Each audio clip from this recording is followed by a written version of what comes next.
حدیث نمبر 3170۔ حضرت علی ازدی فرماتے ہیں حضرت ابن عمر رضی اللہ تعالی عنہ نے ان کو خبر دی کہ رسول اکرم صلی اللہ علیہ وسلم نے ان کو سکھایا کہ جب اونٹ پر بیٹھ کر سفر کے لیے نکل پڑیں تو 3 بار اللہ اکبر کہنے کے بعد یہ کلمات پڑھیں۔ آیت کریمہ: سبحان الذی سخر لنا ھذا وما كنا له مقرنین وَإِنَّا إِلَىٰ رَبِّنَا لَمُنْقَلِبُونَ۔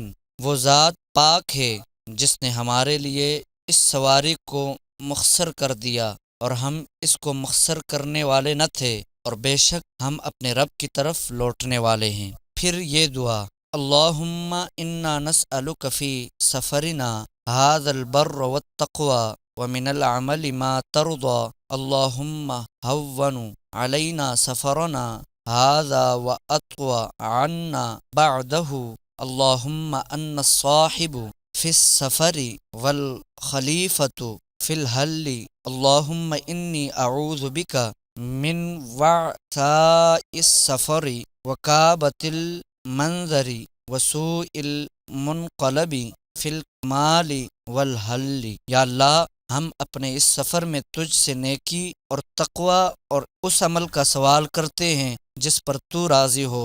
یا اللہ، تو ہم پر سفر آسان کر دے اور اس کی مسافت کو ہمارے لیے لپیٹ دے۔ یا اللہ، اس سفر میں تو ہمارا رفیق اور گھر میں نگہبان ہے۔ یا اللہ، ہم سفر کی مشقت اور اہل و مال میں برے منظر سے تیری پناہ چاہتے ہیں، اور جب واپس لوٹے تو یہی کلمات کہے اور ان میں یہ اضافہ کریں: ہم لوٹنے والے ہیں، توبہ کرنے، عبادت کرنے والے، اپنے رب کی تعریف کرنے والے ہیں۔